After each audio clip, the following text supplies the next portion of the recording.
Mivavaka isika rehetra. Sotranao zay ry tompo fa nahazo ity fotoana aminay ity indray ahafanay miaino ny teny izay holaizanao aminay. Dia mamindrafo aminay no ny fahotana izay vitanay. Dia hampahirato ny masonay ahitana ny zava-magaga eo amin'ny asanao. Amin'ny anaranao Jesosy nanao nasaina ry narangatana zavavaka izany. Amen. Risiko lelaty malala ho aminareo rehetra ny fahasoavana sy ny fiadana avy amin'Andriamanitra rentsika sy Jesosy Kristy Tompo. Amen. Ny solatra masina zay voalahatra hotoriana amin'izao alahady faharoa manaraka ny epifania izao dia araka izay voasoratra amin'ny filazantsarany John. John toko faharoa andininy voalohany hatramin'ny andininy faha 12. John toko faharoa andininy voalohany hatramin'ny andininy faha 12. Toy izao ny fivakiny teny. Ny nampodian'i Jesosy ny rano odivay taokana amin'ny anaran'i Jesosy. Ary tamin'ny andro fahatelo dia nisy fampakaram-bady taokana any Galilea ary tao ny ren'i Jesosy. Ary Jesosy sy ny mpianany koa dia nalainy ho ao amin'ny fampakaram-bady. Ary rehefa lany ny divay dia hoy ny ren'i Jesosy taminy, tsy manana divay izy.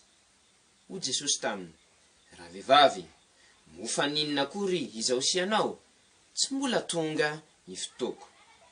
Fa hoy ny reny tamin'ny mpanompo, ataovy izay asainy ataonareo. Ary nisy siny vato enina mahalany rano indroa na intelo ny vata avy nipetraka teo ho fanadiovana araka ny fanaony jiosy. Dia hoy Jesosy taminy, feno rano ny siny, dia nofenony hatramin'ny molony.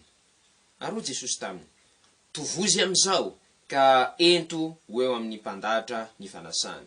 Dia nentiny. Ary raha nanandrana ny rano tonga divay ny mpandahatra ny fanasany, nefa tsy nahalala izay ny aviny, fa ny mpanompo izay nanovo ny rano no nahalala, dia niantso mpapakatra izy ka nanao taminy hoe, araka ny fanaony olona, dia ny divay tsara no arosiny aloha, ary rehefa misotro be ny olona, dia vao izay ratsiratsy kokoa. Fa ianao kosa, dia efa nitahiry ny divay tsara ambaraka ankehitriny.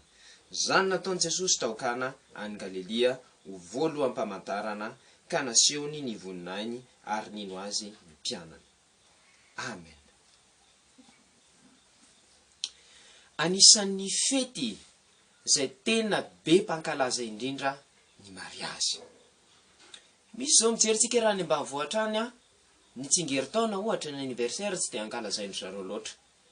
Ny fetindray tsy dia ankalazainy zareo loatra. Fa na any ambanivohitra na any an-drenivohitra na karazana olona takan'inona, anisan'ny fety lehibe ny mariazy. Io dia tsy mba tsoniavon'olona io mariazy io. Ary rehefa mandeha mariazy, rehefa mandeha fanambadiana, dia hitantsika fa tena manao fety be ny olona. Ary anisan'ny zavatra jeren'ny olona matetika rehefa manao fety dia hoe inona ny sakafo.